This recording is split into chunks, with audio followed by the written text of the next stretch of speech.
Alors, après cette parenthèse Montzuc, j'aimerais qu'on en arrive à Franck Passy. Si vous le voulez bien. Franck Passy est venu hier dans le vestiaire, émission que je vous conseille, même si elle est en même temps que l'after. Je l'ai croisé avant qu'il arrive. Vous pouvez aller la voir sur Twitter après l'after. Je l'ai croisé dans le couloir juste avant, il était très très fatigué. Qu'est-ce qui s'est passé après? De quoi? Non, je l'ai croisé avant, il avait l'air fatigué. D'accord, écoute, je sais pas, parce que moi j'ai surtout écouté pendant, j'ai regardé les meilleurs moments sur le compte Twitter d'SFR Sport. On va réécouter quelques-uns des moments. Mais juste avant, j'aimerais quand même faire un petit jeu avec vous, parce que il y a Phil sur Twitter qui a écouté mon sommaire tout à l'heure. Phil dit, faisons un petit jeu. Phil quoi? Phil Collins, Barnet? Non, Phil tout court. Faisons un petit jeu. J'anticipe les commentaires de Riolo, Brigois et Roten sur Passy. Alors, ouvrez les guillemets. C'est hallucinant. Il ne rend pas service à ses joueurs. C'est le mal du foot français. Et blablabla, et blablabla. Donc, Phil, on va voir si effectivement. Non, pas du tout, Phil. C'est plus ses joueurs maintenant. Daniel et Jérôme vont dire exactement ça. Dites-nous déjà ce qu'il a dit. Alors. Parce que. Il a parlé notamment de deux joueurs. Il parle dans ce six anciens joueurs de l'OM. Il parle de Maxime Lopez et Florian Thauvin. Que dit-il sur Maxime Lopez? Écoutez-le sur Thauvin. C'est un joueur qui me touche lorsqu'il a le ballon dans les pieds. C'est un joueur qui est capable, je pense, de beaucoup plus. Il faut qu'il ait encore plus confiance en lui. Et il va apporter... je compare pas... Tu penses à ton frère un peu, non? Ouais, non, plus à Robben, moi. Tu vois, le style de joueur... Robben, en début de sa carrière, c'était compliqué aussi. Il jouait pas, il était souvent blessé. Après, la fin de carrière était beaucoup mieux. Voilà, alors il voit à Florian Thauvin un potentiel équivalent peut-être à celui de Robben. Alors moi je veux pas faire le couplet de Phil, mais qu'est-ce que c'est que ces conneries? Là, en gaucher, c'est parce que gaucher. J'aurais plus parlé de Van Persie ou peut-être pas loin de Maradona, quoi. Mais je sais pas. Rivaldo aussi. Ah voilà, c'est plus Rivaldo. C'est plus moi j'aurais plus du Rivaldo. Il a du Rivaldo. Votre second degré, très bien. Mais on ne sait pas. Attends, t'as pas dit ça sur Thauvin. Est-ce que t'as dit ça sur Passy, sur son interview? C'est du second degré à ton avis? Il est sérieux, nous aussi. Je suis sérieux. Rivaldo, c'est pas. Rivaldo, je pense qu'il y a plus ça. Moi, je le dis sérieusement, je ne sais pas jusqu'où va aller Thauvin. Moi non plus. Je lui souhaite une carrière à la Robben. À la Rivaldo. À la Rivaldo, c'est même ça. Rivaldo mieux que Robben. Rivaldo mieux, champion du monde. Rivaldo. Excuse-moi. Robben n'est pas passé loin. Et Ballon d'Or. Robben n'est pas passé loin, c'est vrai. Ni du Ballon d'Or, ni de voilà. Il n'est pas passé loin. Et Robben, il peut me remercier. Tu sais que quand il est allé à Chelsea, je devais y aller avant lui quand même. Et c'est parce que j'ai dit non qu'ils l'ont pris. Il est génial. Non, mais je préfère te le dire. Il y a toujours un lien avec lui. Mais excuse-moi, tu me parles de Robben. Donc Robben, à l'époque, pour ceux qui écoutent l'after souvent et qui connaissent ma carrière par cœur certainement, j'étais à Monaco. Voilà, finale de Ligue des Champions, pour rappeler meilleur passeur de cette année-là. Ça, c'est sûr, cette histoire, si on l'a pas entendu 150 fois, cette histoire. Et donc, lui était à Eindhoven. Ouais. Voilà. Et donc, j'avais une offre de Chelsea. J'ai décidé d'aller au PSG. Après, je sais pas ce qui m'a pris, mais je suis allé au PSG. Et donc, ils ont pris Robben.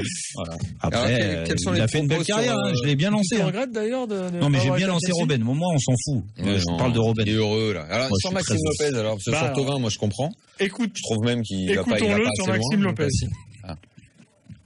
Je voulais pas le brûler parce qu'il a un gabarit qui est je veux dire, hors norme pour le football français. Le football français, c'est quand même un football agressif, un football de vitesse, de puissance. Et lui, c'est une manière de football, de ballon, pardon. C'est un joueur qui, dans un groupe, par exemple, comme Barça, mais j'imagine qu'il aurait son mot à dire parce que il perd jamais le ballon, il s'oriente rapidement, il voit vite. Voilà, c'est un joueur qui fait jouer l'équipe, mais il faut que son équipe ait le ballon dans les pieds. Alors, mais ça, je comprends parce que pour m'être renseigné aujourd'hui, quand Chabi est parti, ils ont appelé l'OM pour recruter Maxime Lopez. Ils se sont dit à la place de Chabi, tu vois, avec Busquets et Iniesta, c'était le trio idéal. Mais après, l'OM l'a retenu, et puis lui, comme il adore l'OM, il n'a pas voulu aller au Barça. Ouais, et puis c'est quand même mieux de jouer avec vainqueur et d'ailleurs, Maxime Lopez avait dit, je préfère bosser avec vainqueur, Cabella, Payet, je veux plus progresser. Mais clairement, ça se voit, les dirigeants, quand Chabi est parti, c'était le coup de cœur, quoi. Il voulait Maxime Maxime Lopez. Sur les gros matchs, on a vu contre Monaco, contre Paris, tu vois, il perd jamais le ballon, quoi. Ah non, là, ce qu'il a mis à Verratti, j'appelle à la rescousse les supporters marseillais. Ce qu'il a mis à Verratti. Venez m'aider, s'il vous plaît. Chers amis marseillais, venez m'aider. Non, mais mais attends, donnez votre avis lucide. Il est resté à Marseille pour l'amour de Marseille. Attends, tu ne peux pas nous dire le contraire. C'est beau de refuser le Barça et de rester à... Plus ça tombait nickel, quoi. Xavi s'en va, la place est liée. Ouais, mais je pense qu'il a senti le Barça sur le déclin. Il a senti que le Barça était sur le déclin, il a préféré pas y aller. Bon, c'est ça. Phil, qu'est-ce que vous êtes prévisible, les gars, nous dit Phil, qui donc confirme que il avait prévu ce que vous pensiez vraiment. Ouais, pas du tout. Voilà. Pourquoi? Je suis sûr qu'il pensait l'inverse. Voilà. Mais quel mépris, nous dit Phil. Bon. Attends, franchement. Quel mépris. T'imagines un Rivaldo et Iniesta ou Xavi. Franchement. Attends. Alors, je rappelle quand même. Ah, ça y est, on me l'a trouvé. Merci à Malo. Losso. Yannick Losso. Il jouait à Saint-Brieuc, celui-là. Il marquait pas des buts de ouf, lui, mais il avait mis un paquet. Ouais, mais de là à être meilleur buteur de la Ligue 2. J'avais reçu le message de notre ami Julien Bouguera du magazine stéphanois. C'était Yannick Losso? Le Mag Verfoot, voilà, je cherchais le nom de son mag, et il me disait Yannick Losso. Bon, je précise quand même. Qui n'a jamais joué à Rennes. Non, j'ai pas dit Rennes, moi. Bah si, t'as dit Rennes tout à l'heure. J'ai dit Saint-Brieuc, j'ai dit Guingamp, et il a joué à Lorient, je crois aussi. Il a fait plein de clubs bretons. Il a joué à Angers aussi. Rien à voir avec Graham Le Sceau. Non. Peut-être que son entraîneur a pu dire, je le vois bien dans le style de Graham Le Sceau, Yannick Le Sceau, mais finalement, il restait. Bon. Puis à l'époque, j'adorais cette équipe d'Angers. Moi. Quand il jouait à Angers, on se régalait. Mais qu'est-ce que vous avez ce soir? Vous êtes des grands malades. Mais non, mais... Attends, tu me parles de le soir, je te dis que je m'en souviens. Non, mais blague à part. Oui, blague à part. Sur ces entraîneurs qui font des projections sur les joueurs. Bon, alors, le problème, c'est pour ça que le grand jeu de l'after, c'est toujours de dire, les mecs, il leur mieux fait de fermer sa gueule. Mais au fond, bon, bah voilà, si Franck Passy, qui a quand même une expérience du football, il a été joueur, il a été formateur, il a vu passer des dizaines de joueurs. Quand un type arrive, qui dit, moi, ce gars-là, je lui vois un gros potentiel, lui, qui est déjà bon, Thauvin, il peut aller très loin.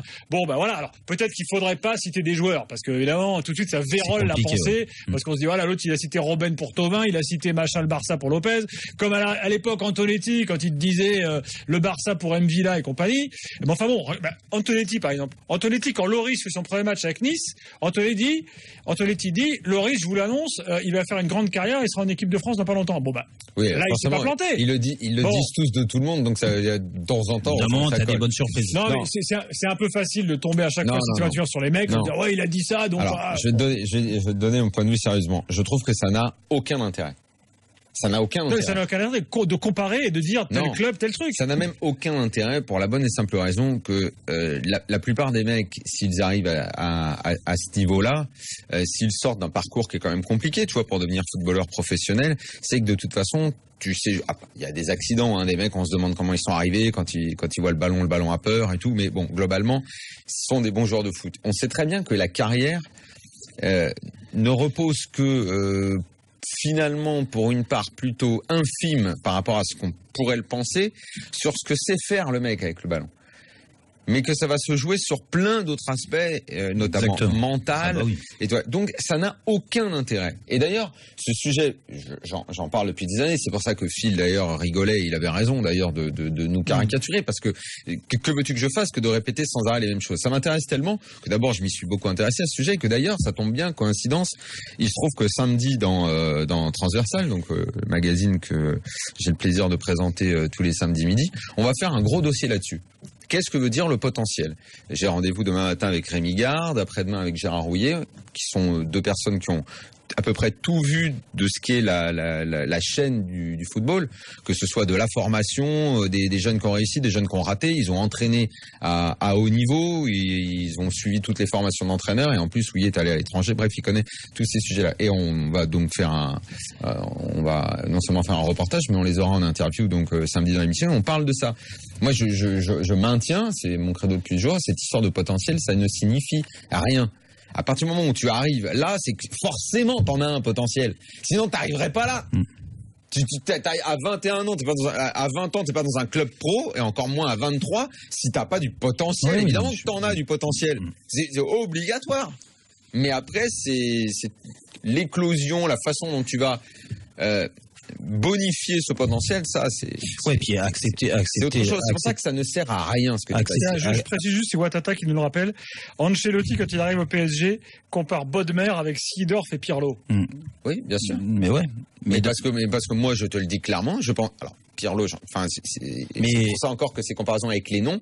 Mais moi, j'ai toujours considéré que Bodmer avait le potentiel, le fameux potentiel, pour mettre un véritable crack.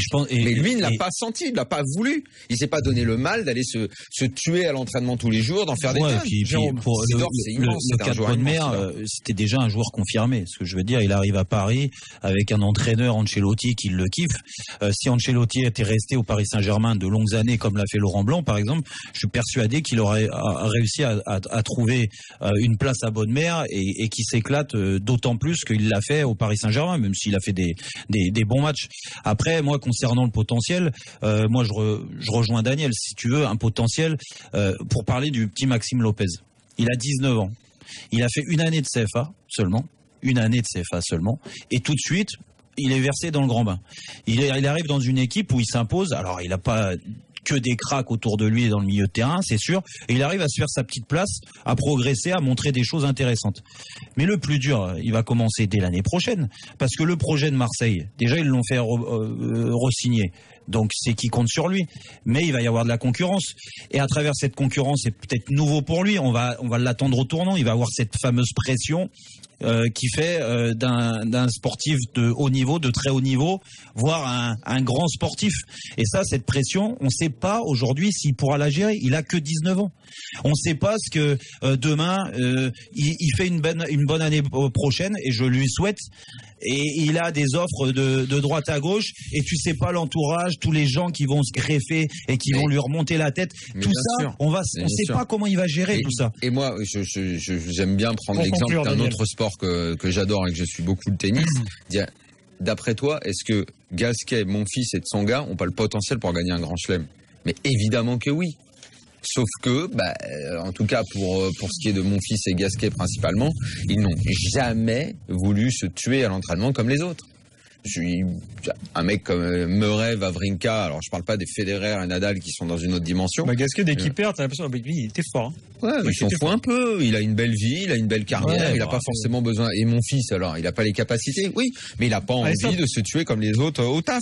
Chacun son choix. Le potentiel, ça ne veut rien dire.